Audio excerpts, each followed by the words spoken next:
जय हिंद साथियों। जिस प्रकार से मध्य प्रदेश में पटवारी की भर्ती का घोटाला सामने आया है, उससे साबित होता है कि मध्य प्रदेश में अब कोई भी भर्ती बिना घोटाले के नहीं हो पाएगी। और इसका ताजा उदाहरण हम लोग अब देख रहे हैं कि पटवारी में जिस प्रकार से सबसे पहले नॉर्मलाइजेशन की प्रक्रिया का गलत प्रयोग किया गया और उसके बाद अब सीधे रूप से आज कर्मचारी चयन मंडल ने एक टॉपर लिस्ट घोषित की है। उसमें टॉप 10 टॉपरों के नाम और उनके नंबर शो किए हैं, जिसके अंदर मुझे बताते हुए दुख भी हो रहा है और ऐसी स्थिति पैदा हो गई है कि ग्वालियर के सबसे ज्यादा नाम, उसमें लगभग 7 नाम ग्वालियर के युवाओं के हैं। और जैसा कि स्वयं युवा जो किसी राजनीतिक दल से नहीं जुड़े हुए हैं, जिन्होंने इस परीक्षा को दिया है, वो आरोप लगाते हुए आ रहे हैं कि पटवारी की परीक्षा में घोटाला हुआ है। और अब वो रिजल्ट में दिख रहा है कि किस प्रकार से एनआरआई महाविद्यालय में 1 से अधिक लोग चयनित हो चुके हैं और उसमें उनको शंका थी कि टॉपरों के नाम भी इसी लिस्ट में से आएंगे। और वो बात अब सच साबित हुई है। किसी नेता ने नहीं, अपितु एक साधारण युवाओं ने किस प्रकार से आरोप लगाया, अब वो आरोप सिद्ध होते हुए दिख रहा है। तो इससे शिवराज सरकार की पोल खुलते हुए दिख रही है कि किस प्रकार से जो भी भर्ती ली जाएगी उसमें ग्वालियर के लोग या एक सेंटर के लोग जिन्हें प्रलोभन देकर पास किया गया, प्रलोभन देकर उनके मेरिट बनाई गई, वो अब साबित होता हुआ दिख रहा है। इसके अलावा जेल पहरी की एक टॉपर की लिस्ट जारी की गई और उसमें भी ग्वालियर के 8 लोगों के नाम चयनित थे।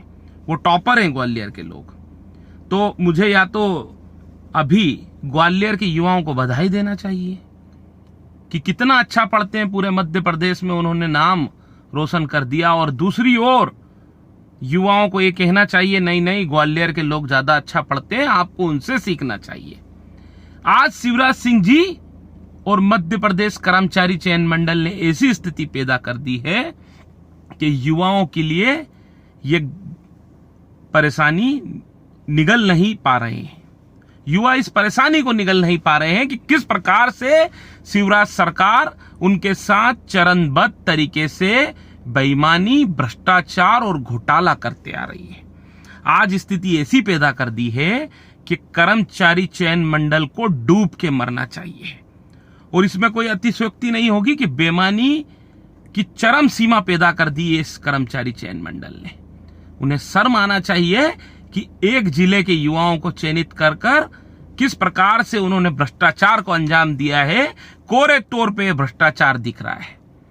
और अब तो यही कहेंगे कि शिवराज सिंह जी, जरा भी आपको भगवान अगर सद्बुद्धि दे दे तो आप स्पष्ट तौर पर इस मामले की सीबीआई जांच कराने के निर्देश देते हैं।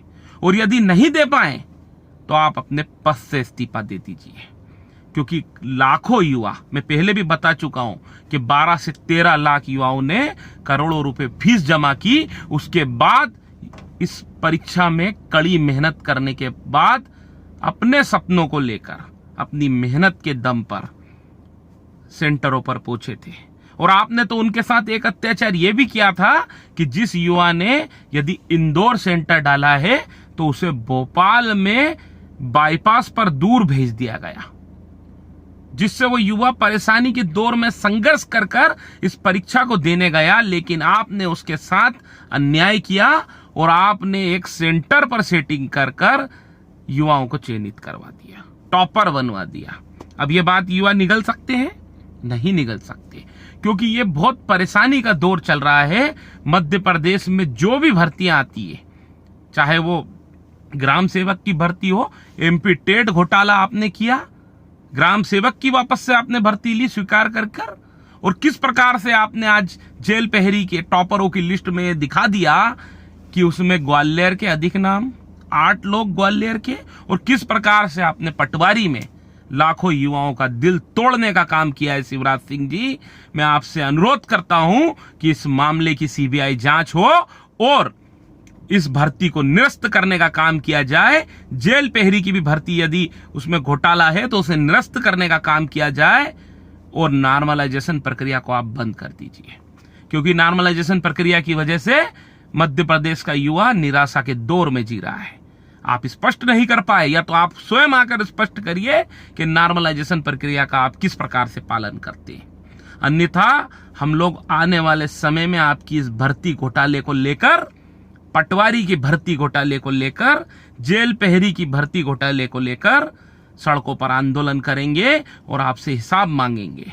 और मैं युवाओं से अनुरोध करता हूं, यह गैर राजनीतिक अनुरोध है कि जो सत्ता हमें तकलीफ दे रही है, जो सत्ता हमारे सपनों को तोड़ने का काम कर रही है, हमारे पेट पर लात मारने का काम कर रही है, हमारे भविष्य को बर्बाद करने का काम कर रही है, उस सत्ता को हमें हटाना होगा। सरकार को बदलने की लड़ाई आपको लड़ना होगी और इस भर्ती घोटाले के प्रति न्याय प्राप्त करना होगा। धन्यवाद। जय हिंद, जय भारत।